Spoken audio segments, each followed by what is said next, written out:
Hi, everybody, and welcome to today's discussion addressing the SmartBall multi-sensor inline inspection platform, hosted by the Center for Midstream Management and Science at Lamar University in Beaumont, Texas. My name is Thomas Kalb, and I am the director of the Midstream Center. This webinar is the fourth of four in the Midstream Center's 2021 series on new, emerging, or just plain interesting technologies impacting the midstream sector. All webinars are recorded and can be found on our website at lamar.edu/midstream, lamar.edu/midstream. We have with us today Corey Solium, who is the product manager at Pure HM for the SmartBall technology, as well as technical business development manager for Inline inspection services. Corey is based in Calgary, Alberta. With a background in computer engineering, Corey has extensive experience developing and deploying new technologies within the pipeline industry, from running ILI tools in the field to project managing large-scale ILI programs. Corey has 10 years of pigging and inline inspection experience across the municipal water, wastewater, and oil and gas industries. Mr. Solium earned a BSc in Computer Engineering Technology from DeVry University in 2007. We also have with us James Simmons, who is an inline inspection project manager at TC Energy, working in the Liquids Integrity and Maintenance Projects team based in Calgary, Alberta. He manages all TC Energy liquids inline inspection projects in Canada and the USA. James joined TC Energy in 2012 as an inline inspection project manager with the Canada Gas team. Prior to joining TC Energy, James worked for 14 years with GE in various operations roles, including field technician, team leader, and Canadian operations manager. With over 20 years experience, James is considered one of the subject matter experts within TC Energy for inline inspection. Mr. Simmons earned an AB Electronics Engineering Technician from DeVry Institute of Technology in 1998 and a certificate project management from Mount Royal University in 2013. Finally, we have Michael Pliszka, who is currently a senior engineer in Colonial Pipeline's Asset Integrity Department based in Georgia. Michael has worked for Colonial for over 10 years in various roles, including engineering services, field engineer, field project manager, and now asset integrity. Michael oversees Colonial's dent management program and helps perform integrity analyses for crack and metal loss anomalies based on the results from ILI inspections. He has recently taken on the task of managing Colonial's SmartBall program as it works to incorporate it into the overall integrity management and leak detection programs. He holds a bachelor's degree in mechanical engineering from the Georgia Institute of Technology. Corey will now give his presentation on the topic of the day, which will be followed by a panelist Q&A. For viewers, we are not taking live questions, and so be sure to keep your microphone muted and your video turned off. If you have a question, please use the Zoom chat box, and if we have time, your question will be read and answered. If we run out of time, your question will be sent to Corey, and we'll try to answer it. Now, Corey, take it away.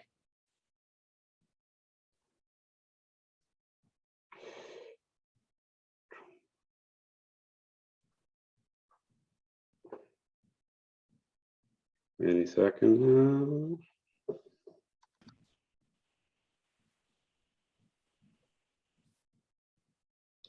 And good.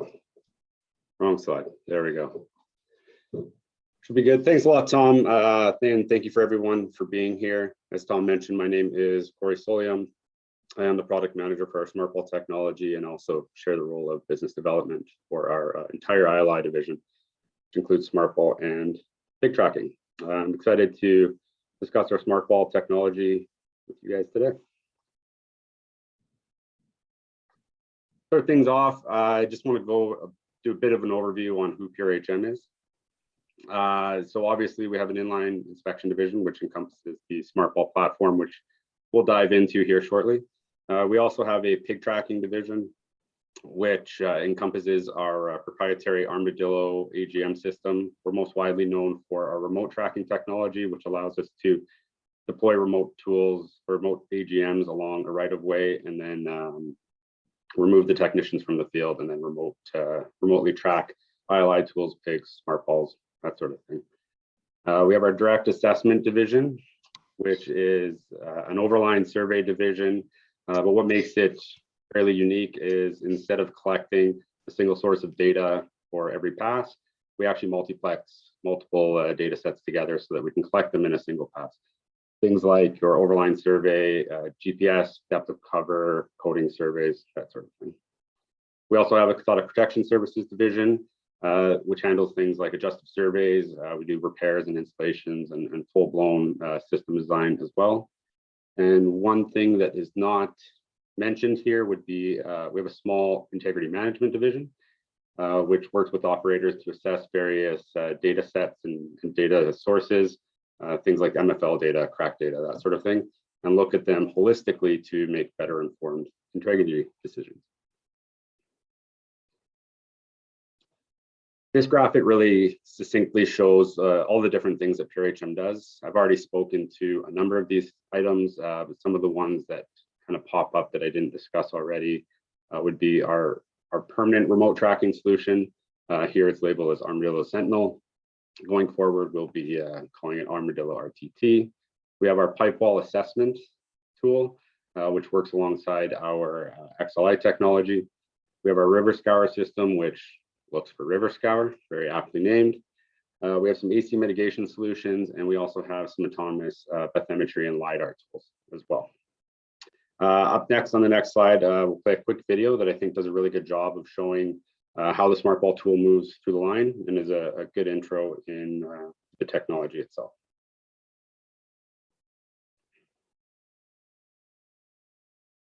Energy is vital to the function of our society. North America's 900,000 miles of energy transmission pipelines deliver the critical resources needed to fuel our economy, our communities, and our way of life. With locations across North America and over 25,000 miles of pipelines inspected, PureHM helps pipeline operators deliver these essential energy resources safely and efficiently by providing solutions that improve decision-making and proactively identify risk areas in your pipelines.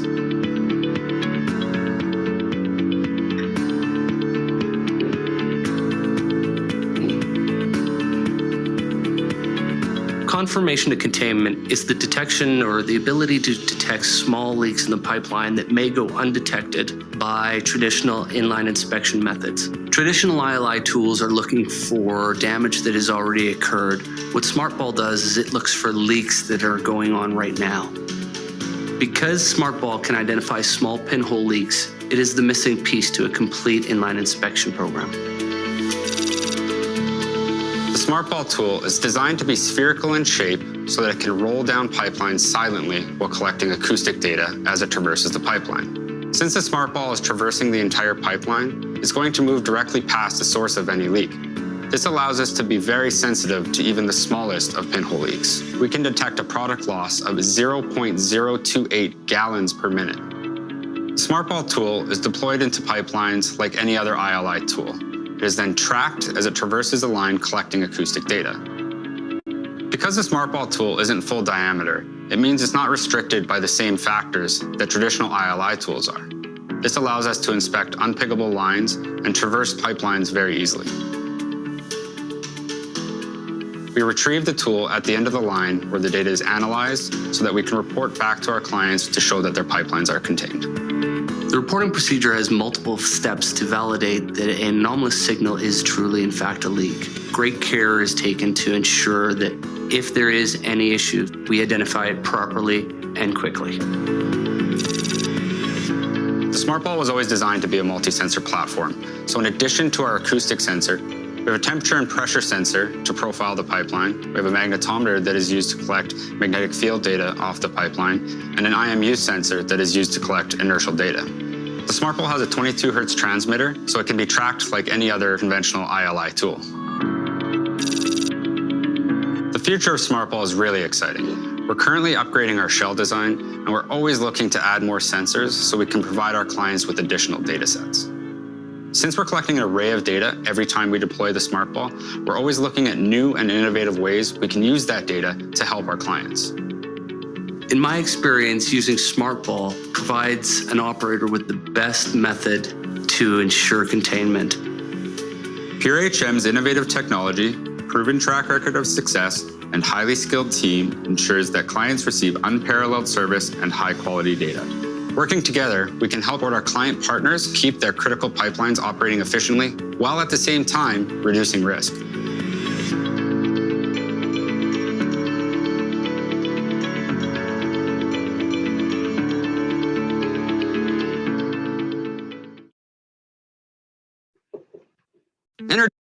That video is like looking at a time capsule. My hair's a little bit longer these days.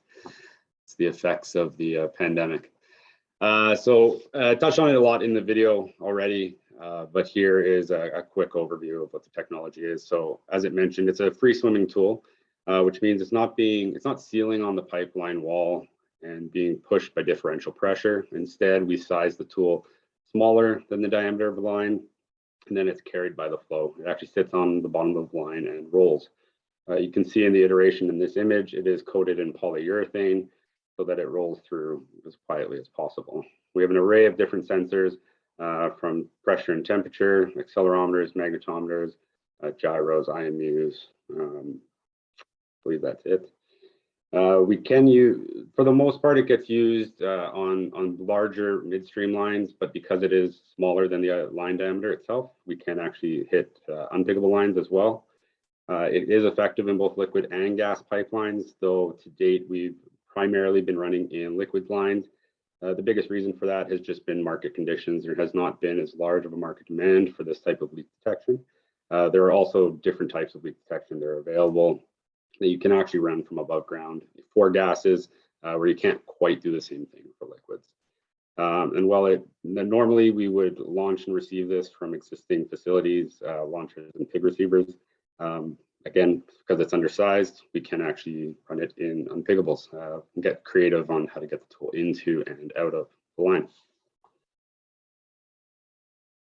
Quick little history on where SmartBall actually came from. So the tool that you see in front of you was our smallest tool and was originally invented for the water industry by our sister company, Pure Technologies. That was back in 2005. Back then, a lot of the leak detection that you would find for water pipelines would be correlator based, and they had some drawbacks, and they still do. You're basically listening at points that can be miles apart and trying to correlate where a leak sound or what might be a leak sound and try to figure out and triangulate where that leak is. So when we invented SmartBall, we said, well, why don't we bring the actual sensor to the point that is leaking? And then it can be far more accurate. And that's how SmartBall got started. We ran in the water industry for a couple years, to what, 2007, 2008. And we started to look at other liquids pipelines and obviously came up with oil. We prototyped this tool originally in 2008. And it wasn't quite spherical as it looks there. It was more of a can cylinder in a urethane pipe overshell.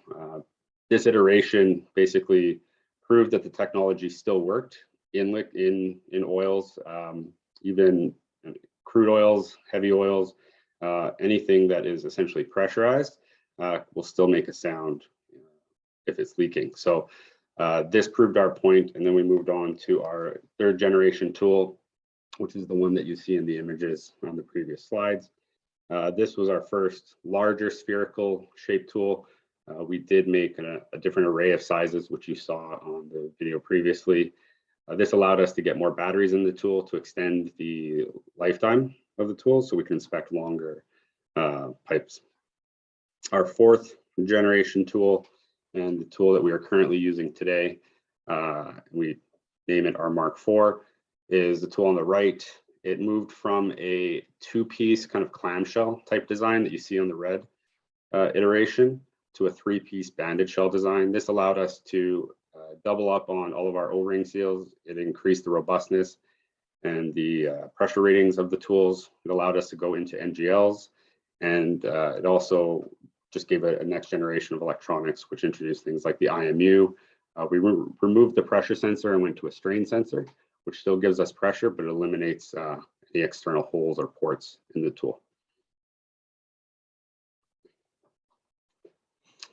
When we take a look at our hardware, we've listed all these sensors, but I'll go into a little bit more detail on how we use them. So starting off with our accelerometer, this shows us that the tool is rolling. We'll actually count the number of rolls. It's one of the metrics that we use in our algorithms to understand where the tool is when it actually identified an anomaly. Because the tool is not full diameter and we don't have the luxury of having something like an odometer, there's a little bit more work on the back end to understand how the tool moved through the line and where it actually was. By collaborating with all of these different sensors, AGM data, and pipeline information provided by the operators, we can be quite accurate still. The magnetometer is used primarily for locating at this time as well. It does help us to detect things like valves, joints, and other metal features. This can be cross-correlated back to that pipeline information to again understand where the tool was. Next, we have our IMU sensor or our gyro sensor. This does a great job at understanding when the tool moves around bends. It can actually measure the radius of the bend, it can measure the length of the bend, and it can measure the degree of the bend. This will eventually down the road allow us to get to a full-blown mapping scale with the tool. But right now, for the most part, we're using it again for location accuracy. The pressure and temperature sensors are primarily used as a direct output for clients. Some clients will take these and work them into their SCADA systems or other leak detection systems. The nice thing about these measurements is since we are not sealing on the pipe wall, it's a true measurement of what we're seeing from a pressure sense and a true measurement of what we're seeing at that point in time from a temperature sense as well. Next, we have our acoustic sensor, which is the meat and potatoes of the whole tool. It's doing all the grunt work. It's a passive acoustic sensor, so we're not doing anything like ultrasonics or anything like that. We're just listening for leaks that are occurring inside the line. And last, we have a 22 hertz transmitter that we can track the progress of the tool with our AGMs.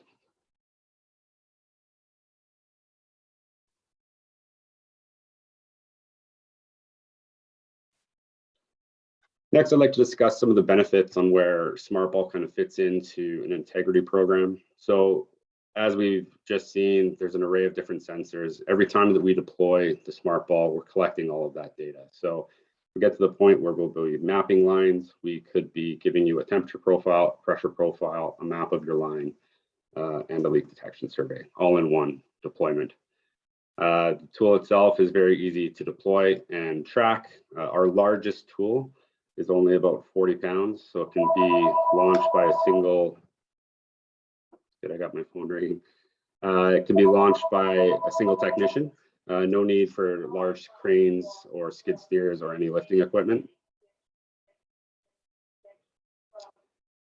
It's able to identify very small leaks. The lower leak threshold detection on the SmartBall, as mentioned, is 0.028 gallons per minute.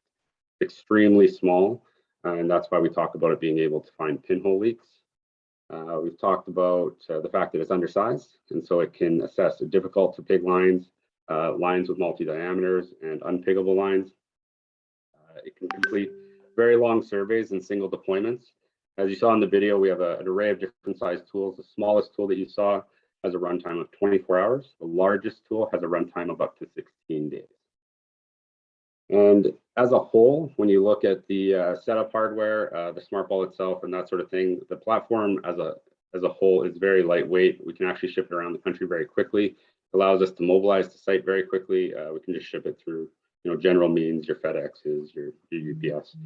We also have clients that actually just run it by themselves as well.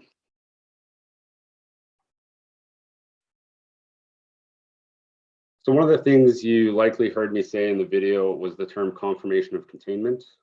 This is another way to look at leak detection, and it's one of the major ways that the tool ends up getting used.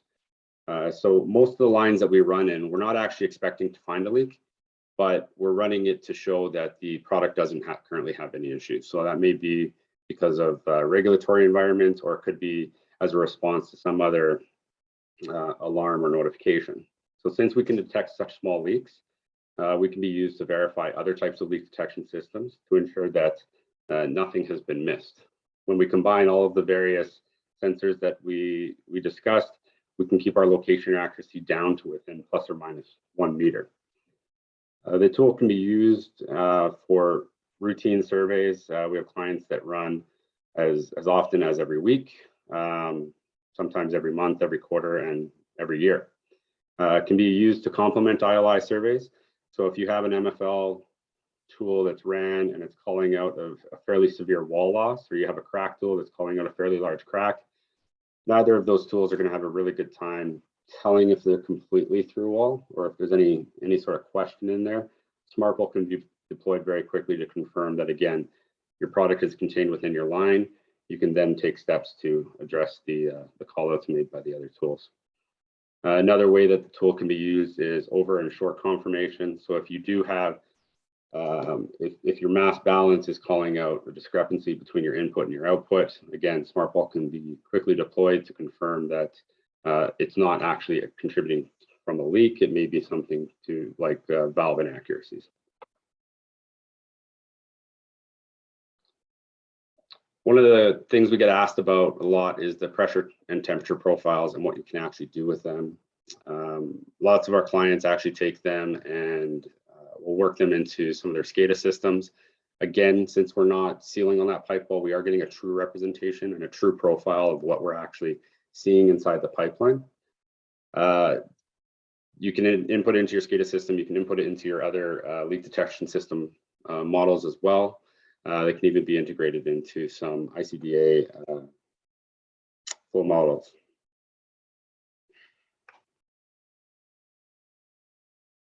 So this is a really good graphic from SEPA, which does a good job of showing where SmartBall kind of fits in, because it's a fairly niche market on what we're trying to deal with.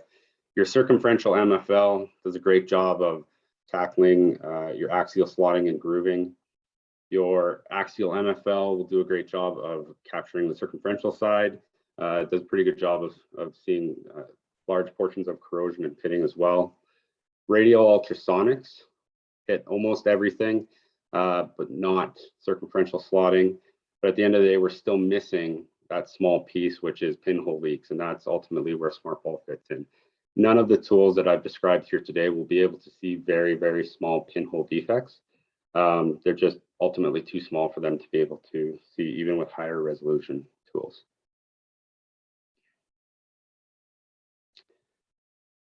This slide will give you a good idea of the data that we're actually collecting. So I'll have this slide, and my next slide will show similar things on what the tool is actually hearing as it rolls through the pipeline and what it actually sounds like when we pass a leak. You'll notice it's fairly characteristic of what you would think a leak would sound like. It's a high frequency hissing sound.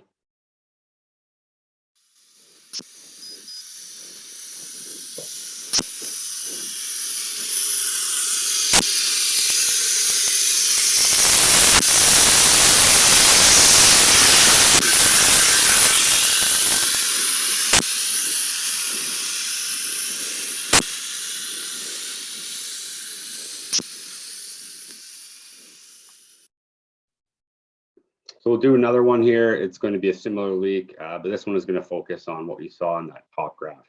This is our time frequency graph. This is showing a representation of the acoustics that are being collected by the SmartBall over time. You will hear that little kind of chirping every 3 seconds. That is one of the acoustic tools that we use to actually track the SmartBall. Everything else is just raw acoustics that we're picking up from the leak itself.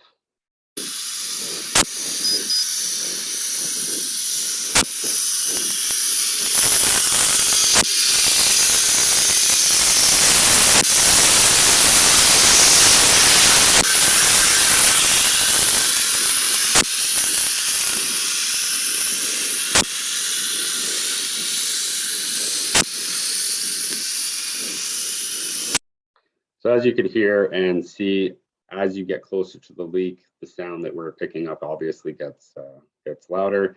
We hit a peak point and it diminishes and it gets quieter as the tool rolls away. This is a really good example of a leak and what we're looking for in the frequency spectrum when we analyze data.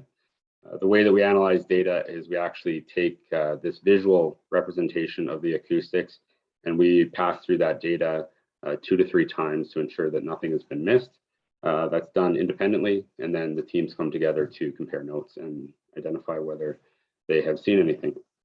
What we look for when we're looking at leaks is this sort of diamond shape is fairly characteristic. So if we drew a diamond around the image that we're seeing, the other things that we want to see is that the frequencies that first appear, so in this case, right around 11,000 kilohertz, 11 kilohertz, they start to grow in intensity as we get closer. The other thing we want to see is that more frequencies start to become apparent as we get closer, and that's ultimately what creates that diamond shape. The last thing that we look for is we want to see consistency. Leaks don't turn on and off as they're leaking, and so we want to see that that leak is present the entire time that we are listening to it.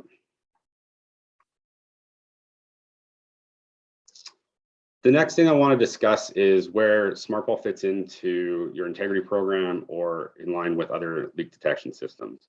At the end of the day, we understand, SmartBall is kind of one piece of the puzzle, and it can help address certain things, but it cannot be inside your lines 24/7.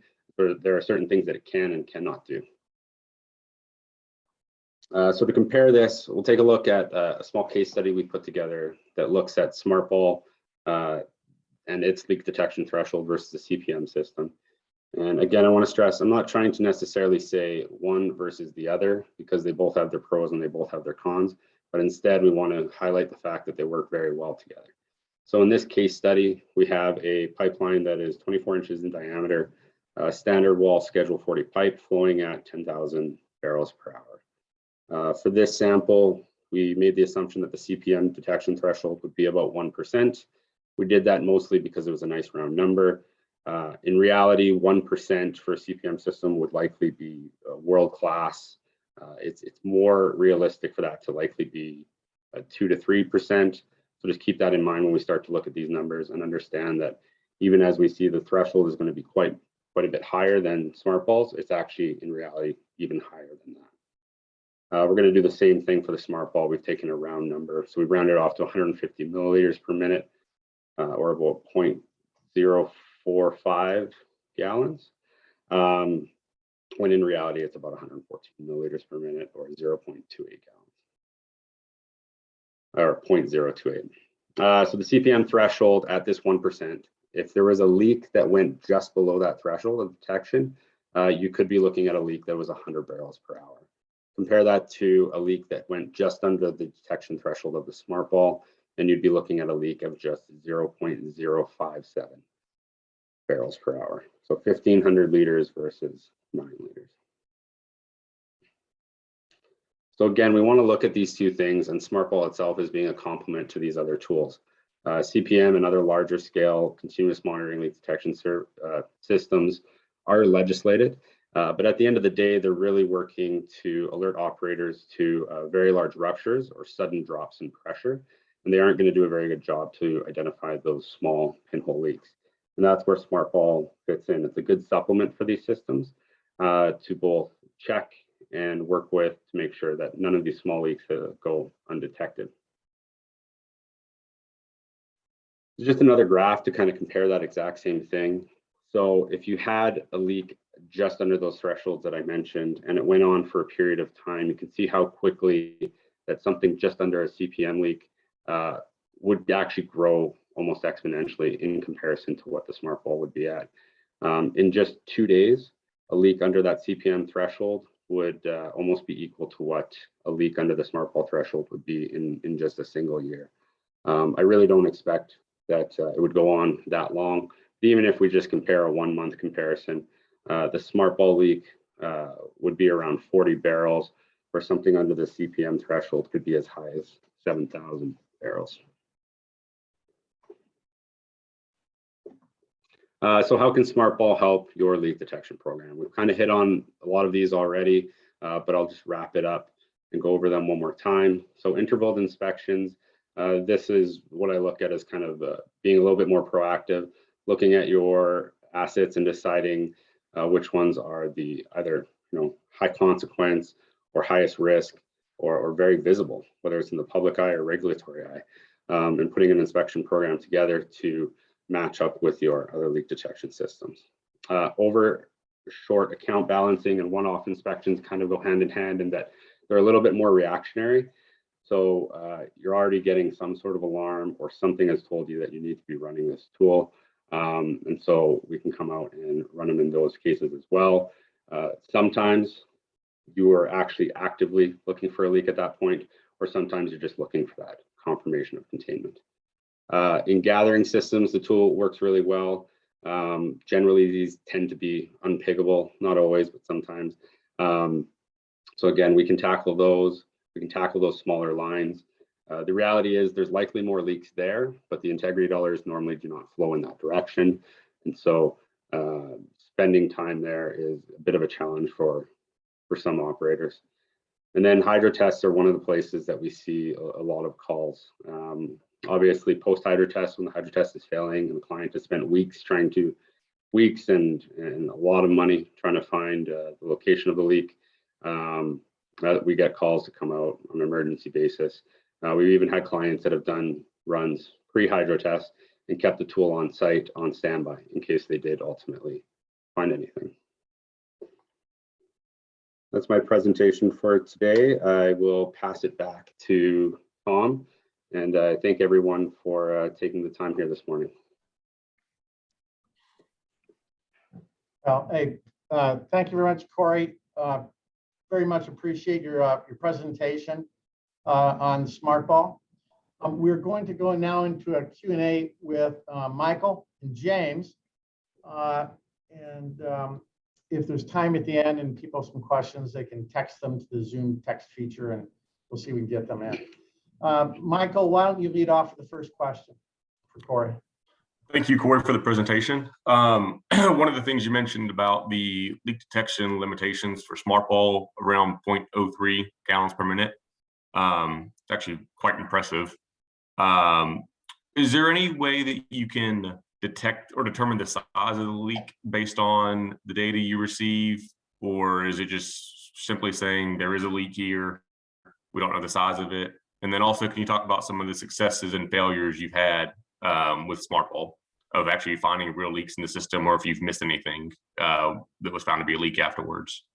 Right. Okay. So yeah, in terms of sizing, we can size. It's something we do on the water side more often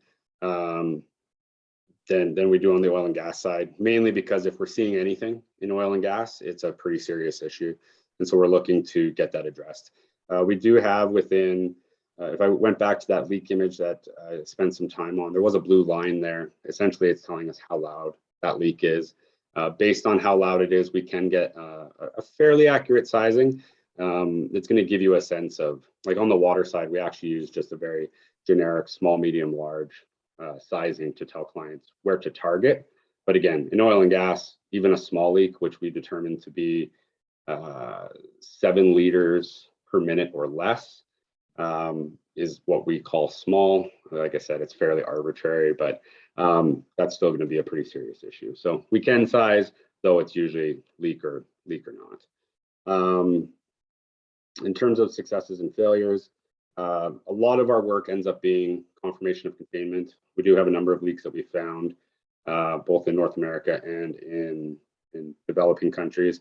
In some of the countries worldwide that we found a number of leaks in India and the Middle East. Their integrity programs are not quite what we see here in North America. We've had a number of leaks called out for failed hydro tests where, again, the hydro test scenario, everyone thinks they'll find their leak, and by walking the line or flying the line or something like that. And it's usually the first thing that people look for. But at the end of the day, they churn through sometimes weeks at a time before they call us. And so where we have really good success is where we end up in those emergency scenarios and we're coming out to show how quickly we can get out there, how quickly we can run the tool and get them data back. So in those scenarios, we're typically getting them data within 24 hours when we're reporting on leaks. In terms of the sizing, we have actually looked, or just your note on what our threshold is. We've actually looked to see if we can actually go even lower than this, and we've shown we likely can, but we do want to keep that number to something that is obviously repeatable in most scenarios for most operators. And so that's a number that we're very comfortable with, and I think it works for most people.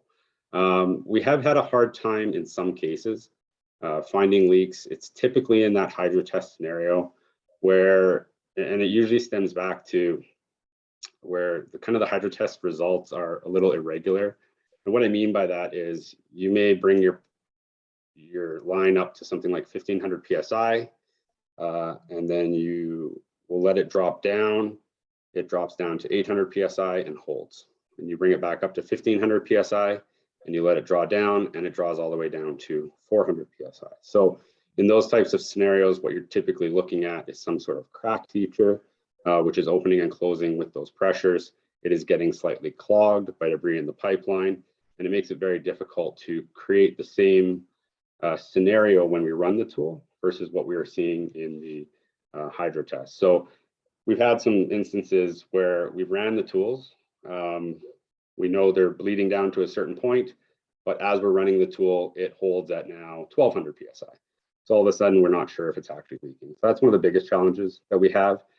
We do, if we are in those scenarios, we have there is some feasibility steps that we will take and some calculations that we can do to make sure that we're actually going after a leak that we can see. And if we are near that threshold that we talked about, or we are below it, we have those discussions with clients to manage those expectations. Thank you. James, you have something for Corey? Yeah, Corey, you touched on it in the presentation, but I wonder if you can elaborate on how often users run the SmartBall and what is the most common application of the SmartBall?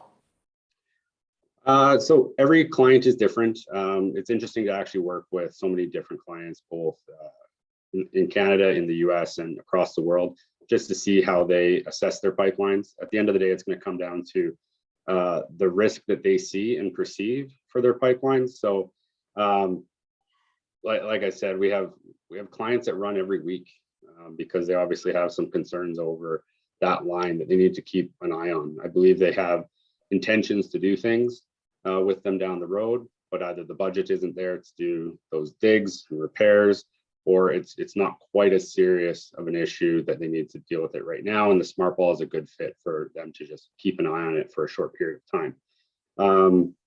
In most cases, I would say for the most typical application would be operators running on their largest assets or their most major assets, or something that is very high consequence. Things like water crossings come to mind. And so they utilize the tool to show both the public and regulatory bodies that they are taking steps and being very proactive in ensuring that their pipelines are contained. Michael, back to you. So you mentioned that it's typically launched just if you have a piggable line just on a typical pig launcher and receiver. That's pretty standard and pretty easy. And you said you can use it on unpiggable lines if you get creative.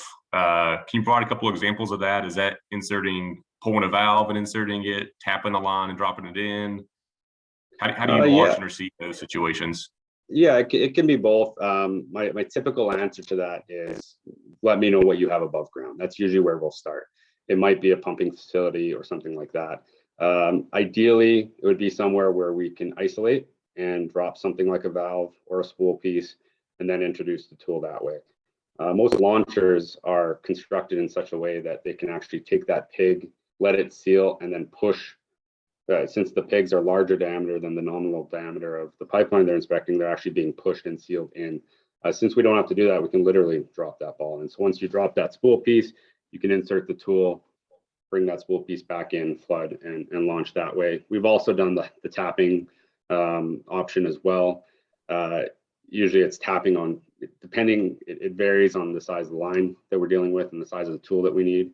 But we can tap the top of the line. We can construct a very simple, kind of a T coming off the top of the line with a valve so that we can, again, isolate, insert the tool, flood that section and drop it. It essentially gets dropped into the line. On the receive side, again, we'll look for facilities that might have something that would work in our favor. And then again, to get creative, it would be the use of some sort of, it can be a bar strainer. We can use Y strainers, is something that comes to mind quite a bit, or anything else that's actually in that site. So it's hard to say in every application we would do X because every pipeline system is a little bit different. Those guys out in the field, the PLM crews, also do a really good job. They can usually find something that'll work. Right. James, back to you. Corey, are there any operating restrictions or requirements for the SmartBall, such as min-max pressure, fluid velocity, pipe diameter, fluid type or density? And in what scenario does the tool work best? And I was wondering if you could compare that to or discuss the applications in oil versus in natural gas. So limitations, there are some, not a ton. We start at a tool that's used for 4-inch diameter pipelines. So anything 4 inches and up. Again, I kind of alluded to it. Those smaller diameter pipelines don't generally see the integrity dollars, and that's one reason we have not decided to focus on those, even though there may be actually more leaks there. So size-wise, it's 4 inches. There's no limitation on the higher side. From a temperature side, generally our standard tools will operate, I believe on the low side it's -10, all the way up to 70 degrees Celsius. We have developed a hot SmartBall tool that can actually operate up to 150 degrees Celsius. That was designed for a very specific application and changes some of the things like runtime and that sort of thing from our standard tools. Pressure-wise, you do need pressure obviously inside a line to be able to detect leaks. Otherwise, you're just not going to have any sort of velocity of that product moving through that leak orifice. So you need that. So generally, we say above 15 psi, though our threshold is that stated threshold that I mentioned of 0.03 gallons per minute is at 100 psi. The 100 psi marker really isn't much of an issue for most oil pipelines. When we look back at our water industry, that tool operates and finds leaks anywhere from 15 psi up to 100 psi every day of the week. And so, but we do have that benchmark there for oil and gas. When we originally started running the tool, we thought there would be more issues with some heavier products just because their viscosity is so much different than water or lighter end refined products. But through our testing, both internally and externally with our operators doing simulated leaks, we found that we can still state those same thresholds that we talked about before. A lot of that likely goes back to oil and gas pipelines generally just being higher pressure. And what was the question about oil versus natural gas? Can you just discuss, operating in or running the tool in an oil environment versus a gas application? So oil is a little bit easier, I would say, in terms of we just have more experience there. You actually have something with a little bit more mass to actually push the tool since we're relying on that. We don't have that differential to push like we do, like a standard pig would or a standard ILI tool would. So we actually need that mass behind the tool to actually push it and carry it. We have a really good understanding of what that takes in liquid. We do have some computational flow dynamic software that we can also run when we need to simulate various scenarios. When you get into gas, we don't have access to that type of thing and we don't have as much experience. We know that gas lines flow at much higher speeds than liquid lines do. And so we don't have as good of an understanding of what it takes to get the tool through. That being said, we have done it. We have done some tests. We've shown that leak detection does still work there. Gas itself, though, does not lend itself as well as liquids do. And that's mainly because of the physical properties of those liquids being uncompressible. So any sound or vibration in that line is actually going to pass through that liquid very easily. When you compare that to gas, which is obviously compressible, that sound does not pass and move down the line as easily as it would in a liquids line. So when we take that diamond shape that we looked at that frequency spectrum earlier, that would not be as pronounced. It would be a lot shorter because the leak sound would attenuate a lot quicker. Michael? So you talked a little bit about your pig tracking capabilities with the armadillo tracking methods and such. So how do you, I mean, is that your primary method for tracking the SmartBall? How do you know where it's at any given time? How far apart do you space the tracking locations? And have you ever lost a SmartBall? And if so, how did you locate it? Yeah. I'll tackle the hard one first. Yeah, we've had a tool disappear here and there. It's like any other ILI tool. You expect it to show up at the next AGM and it doesn't show up there. And so you start to second guess a little bit. Did we miss it? You jump to the next one. You don't see a passage error either. In most scenarios, it comes back to flow. There was not enough flow to actually push it up a given incline. Any type of scenario like that, it takes a little bit of teamwork, understanding what was going on in the field, looking at passage data, and then just looking back at the planning. And so in the scenario that I can think of most recently, it was exactly that. Not quite enough flow to get up the incline. We weren't anticipating to have quite so many issues with that. And a lot of it had to do with just the mass of the tool that we're ultimately using. So at the end of the day, we were able to work backwards and ultimately have a good idea of where we thought the tool was, increase flow, and then picked it up at that next AGM downstream. I didn't talk about it too much, but there are two ways that we can actually track the tool. So I mentioned the 22 hertz transmitter. That should be fairly well known throughout the industry. That's what's used to track most pigs and most ILI tools when we're talking about AGM tracking. So we do have our own in-house AGMs known as the Armadillo AGMs, and we're releasing a next generation of that tool that actually combines some of the tracking methodology that came from the SmartBall. And so in addition to your standard geophone detection, 22 hertz detection, and magnetic detection that most AGMs have, we're introducing an acoustic tracking, or a pinger essentially.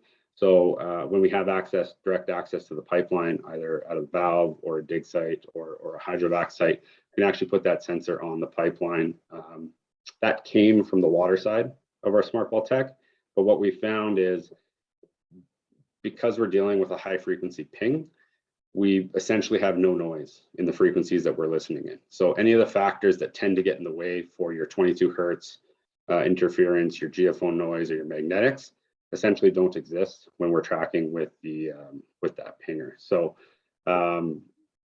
we're getting to the point where we can get 100% pass capture rate regardless of where we are, as long as we're using that. So our next generation of tools will have that built into it.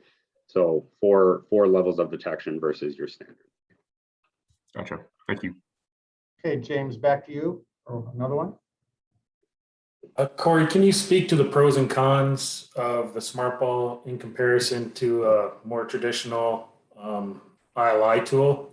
What do these tools deliver versus what do they don't deliver?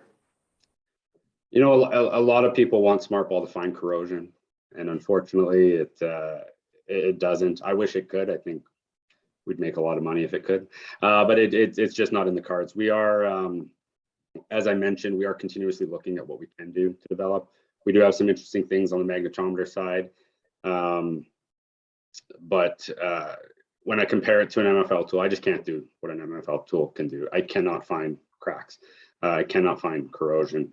But I can find those pinhole leaks. So I mentioned before, we've actually done some runs shortly after some MFL tools, where MFL tools were calling out, significant corrosion, but they weren't seeing past something like 60 or 70% wall loss.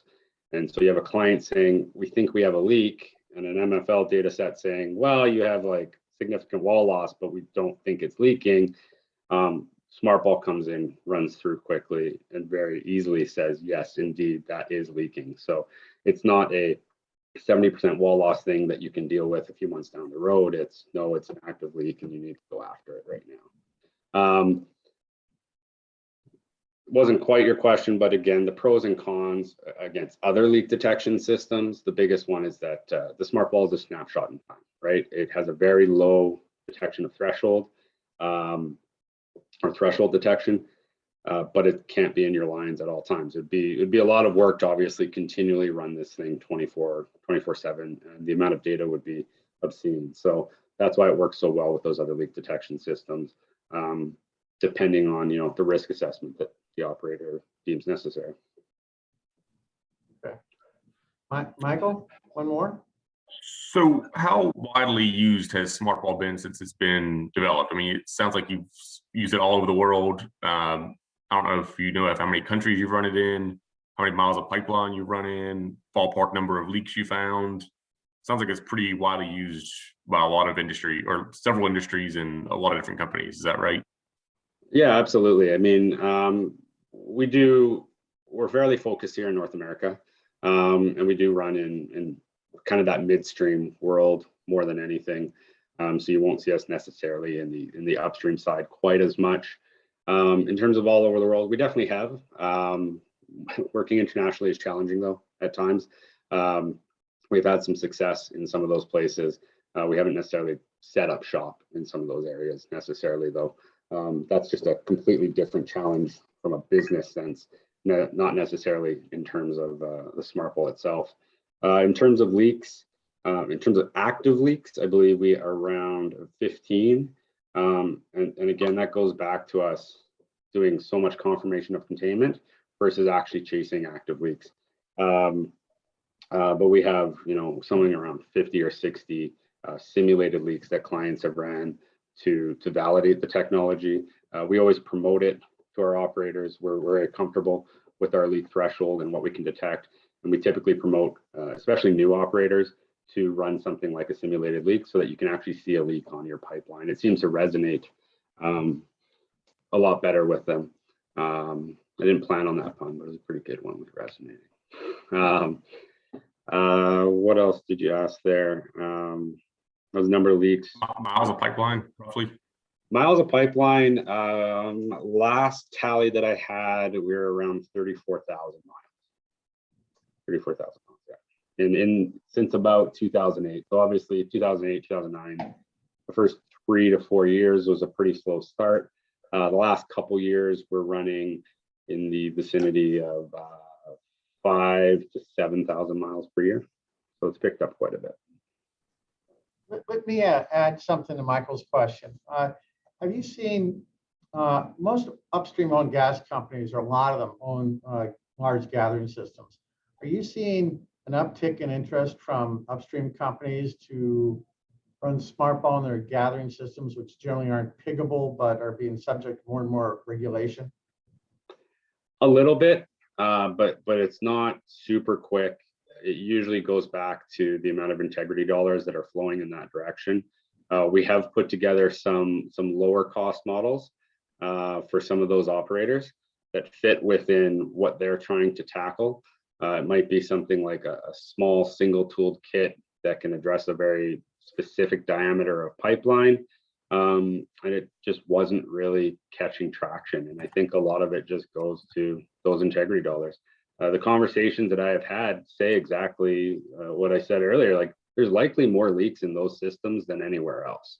It's generally not, well, you'll see it in the news and it's very unfortunate when it happens, but when your larger line ruptures or has a leak, your consequence of failure is so much greater there on a 36-inch line than it is on a 4-inch line or a 2-inch line, right? So, and if a 2-inch line leaks in the middle of Texas, nobody, there's got to be an adage there somewhere about a tree falling in the forest. So if a pipeline leaks in Texas, does anybody hear it? I don't know, something like that. Well, I suspect regulatory demands are going to enable everybody to hear those trees falling in the forest in the near future. Well, even with regulatory demands, one thing I missed and meant to mention was with the new mega rule. One of the things that we look at is there is some verbiage around geotechnical events and natural disasters and that sort of thing. And I believe operators will be asked to do some sort of assessment following something like an earthquake to ensure that their line is okay. We think SmartBall is a great option for that. So if you have an earthquake or a geotechnical event or a landslide in that area, running a SmartBall very quickly to confirm containment would be a great thing to show off to the regulatory bodies. Okay. Hey, James, you have one more for us? Yep. In terms of planning and executing the SmartBall inspections, Corey, what are the most common challenges that one could encounter? Typically, it comes down to flow. If we're just doing a standard confirmation of containment, we need to get the line through or need to get the tool through. It's usually flow. So if we are in a lower flow scenario, we need to start running those CFD or computational flow dynamics simulations to ensure that we can actually get through the line. Usually, it's easiest to say, well, put the biggest tool in. Well, so that we can, have the most battery life. But unfortunately, more batteries means more mass. And so now you're kind of working back and forth on having a longer life tool or a heavier tool or a shorter life tool and a lighter tool. And so that's usually the thing that we come up against more often than anything. When we're going after active leaks that are known to clients, like failed hydro tests, it's typically what I had mentioned before. Can you keep the line running at the same pressure and flow, or sorry, at the same pressure that you were seeing under your hydro test to ensure that the leak is active when the tool goes by? And is the leak big enough? Generally, we'll run through our feasibility and leak calculations, and it will be, but when it isn't, again, we'll talk and we'll work with the clients, but they need to make a decision. Do they want to do this even if it's right at that threshold? Is there enough value? Are they out of options at that point? Yeah. Okay. Hey, Michael, do you have one final question for Corey today? He's kind of already talked about it, but I was just going to ask about how, most of your clients incorporate it into their integrity management program. It sounds like it's kind of a complement, though, SmartBall is to both traditional leak detection, CPM systems, and your ILI tools. So you've kind of already hit on it. It's, no one tool, no one system, fixes everything or solves everything, but it's an addition to other things that operators do. Yeah, that's exactly right. Just like there is no single ILI tool that will assess the integrity of your pipeline. You need your MFL to find your corrosion. You need your crack tools to find your cracks. Same thing with leak detection. There's an array of different options out there, and piecing them together in the right configuration will set the operator up with the best system available. Okay. Well, gentlemen, Corey, James, Michael, I see we're about out of time. I wanted to say that the Midstream Center for Management and Science at Lamar University thanks you for your participation today. Really appreciate your time. To our viewers, we greatly appreciate your attention, and we're hopeful that this discussion delivered value to you. Be on the lookout for an invitation to our next webinar in early 2022, which will address the big issues facing the midstream sector. It'll be more of a management issue webinar than a technology webinar. Well, be well, everybody, and we'll see you in the new year. Thank you again for your time today. Bye-bye. Thanks, Tom. Thank you. Thanks, Tom.